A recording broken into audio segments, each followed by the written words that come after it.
मराठी माणूस हा महाराष्ट्राचा मालक आहे. बाकीचे बाहेर न आलेले आहेत ते रुबाब करणार आणि मराठी माणूस न्याय मिळवण्यासाठी भीक मागणार, हे चालणार नाही असा इशारा राज ठाकरेंनी दिलाय. कोणी माज घेऊन आला तर ठेचायचा म्हणजे ठेचायचाच असा सज्जड इशारा देखील राज ठाकरेंनी दिलेला आहे.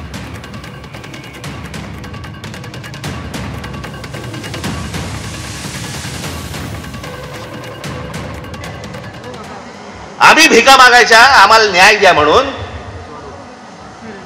तुम्ही या महाराष्ट्राचे राजे, तुम्ही या महाराष्ट्राचे मालक.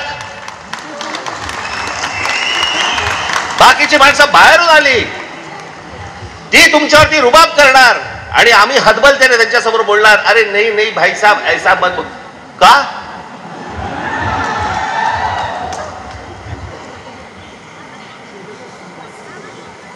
स्वतःहून काही करायची आपल्याला गरज नाहीये.